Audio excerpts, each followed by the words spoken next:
Hello guys! Ako si Kuya Gizmo at ito ang aking channel. Today, mag-quick unboxing tayo nitong bago release ng Poco, ito ang C65. Check natin ano yung nasa loob ng box, aesthetics, specs, tara, unbox na natin.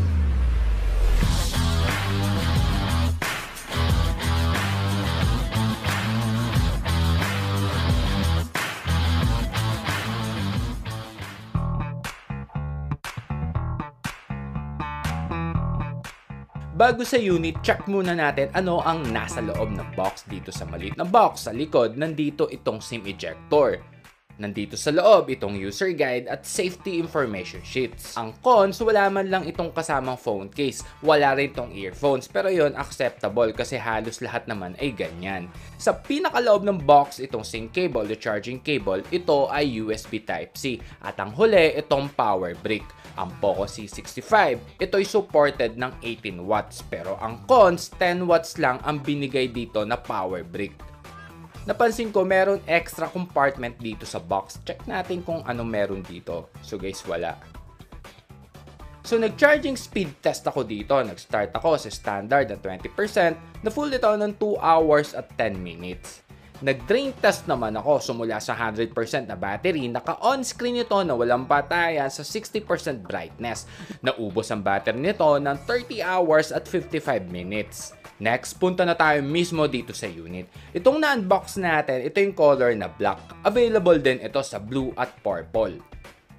Yung back panel frosted finish na ang pros, di ito kapitin sa smudges at gasgas. Pero ang cons yung feel, pag hawak mo yung unit, medyo di siya kasing premium hawakan tulad ng Infinix Hot 30 at kahit sa Itel S23 4G. Pero syempre, opinion ko lang yan guys. Next, boot on na natin.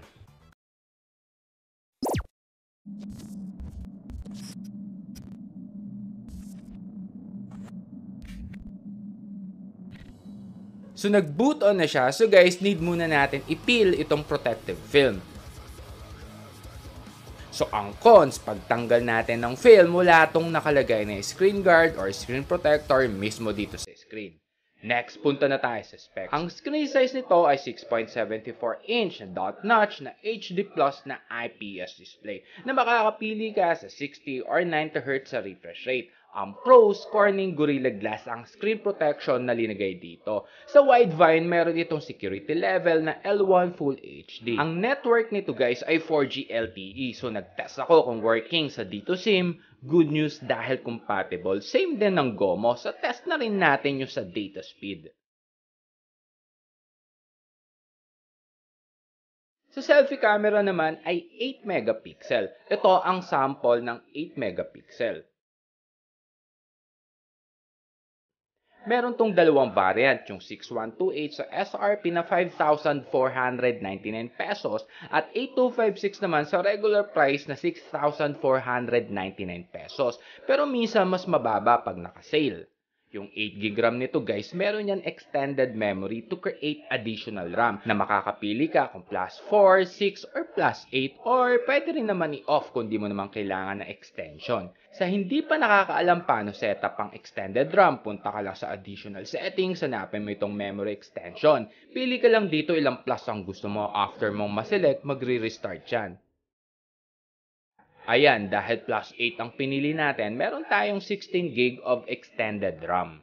Balik tayo sa specs. Itong Poco C65, ito talaga ay dual rear camera lang na ang design ay kahawig ng Tecno Camon.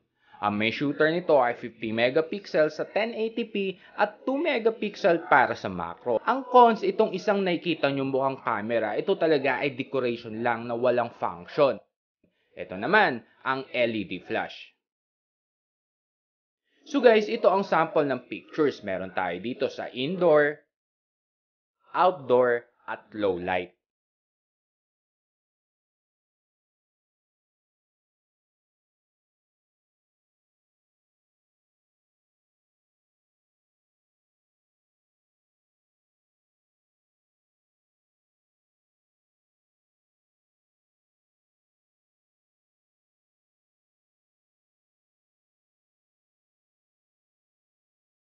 Meron din itong night mode para sa madilim talaga. So, linagay ko na rin dito yung sample.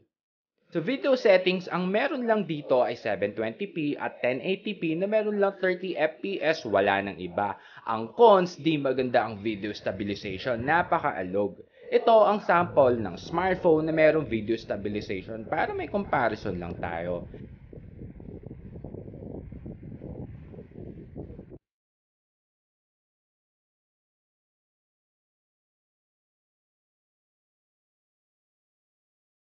Ang video zoom nito ay hanggang 6 times.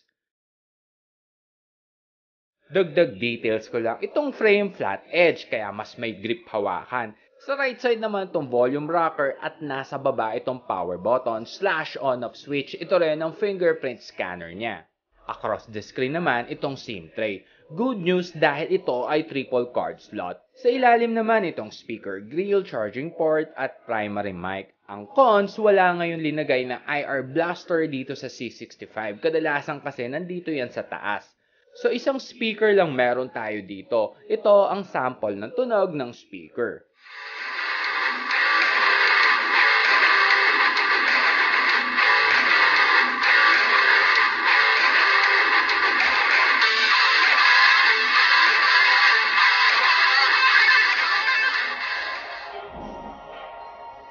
Here to hit the enemy with malefic bombs to deal damage and gain extra movement speed. A huge wave of minions is approaching. Bring them down. Upgrade available. Tap here to learn Void Projectile. Sa GPU naman ay Mali G52 at ang chipset na nandito ay yung Helio G85 na ang performance core ay... Balik tayo sa specs. So guys, check natin anong available na settings dito sa dalawang sikat na game app.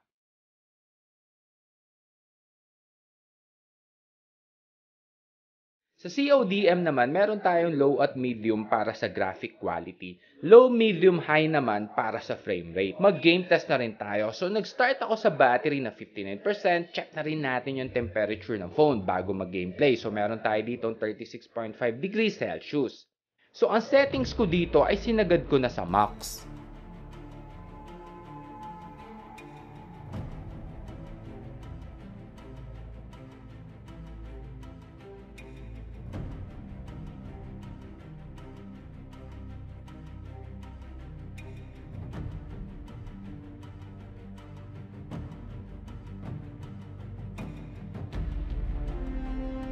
After na 1 hour na paglalaro ay nabawasan lang ito ng battery ng 10% at sa init naman meron itong 39.5 degrees Celsius. Ang pros kanina sa gameplay, palag ito sa max settings, wala akong lag na naramdaman, bukod lang sa wifi ko yon ang medyo mahina. So guys, cons uli. Napansin ko marami itong bloatwares, yung iba pwede mong uninstall at may iba na hindi talaga pwede.